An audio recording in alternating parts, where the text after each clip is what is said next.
My name is Renee Peach. I'm from Virginia Tech. We have developed an interdisciplinary unit to teach high school students about biological ice nucleation. The unit begins with the story of the discovery of bacterial ice nucleation in 1964 by a research group in Wisconsin looking for a strain of corn resistant to the northern cornleaf blight. They realized that some of their corn showed unexpected frost damage, leading them to accidentally discover the bacterium Pseudomonas stringi as an ice nucleator. During the story, we showed a demonstration of ice nucleation. We had a bottle of supercooled water at -8 degrees Celsius. A suspension of ice nucleating Pseudomonas stringi was added, and the students were able to observe ice nucleation in action.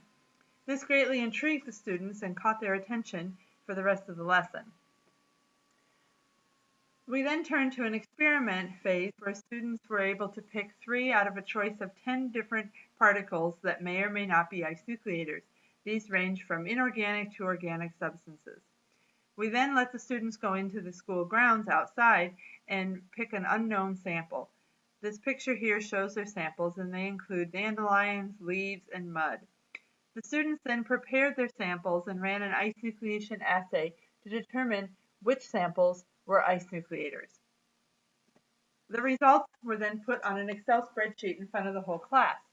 This brought about a jovial competition amongst the students to see who could find the best ice nucleator.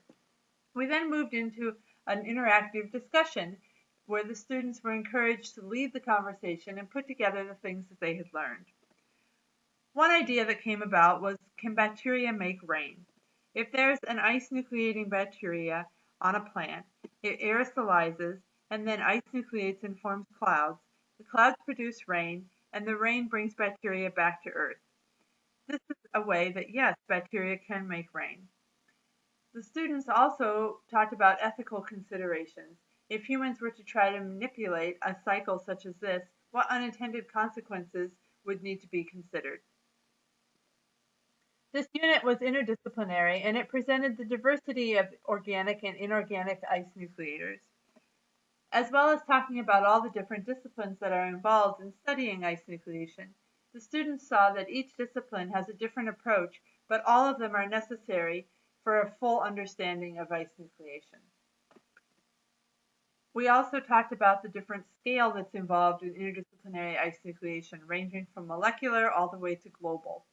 Ice nucleation is an excellent topic to introduce students to interdisciplinary research methods. These methods are becoming increasingly important for students to be familiar with as more and more problems in our world are addressed with interdisciplinary approaches.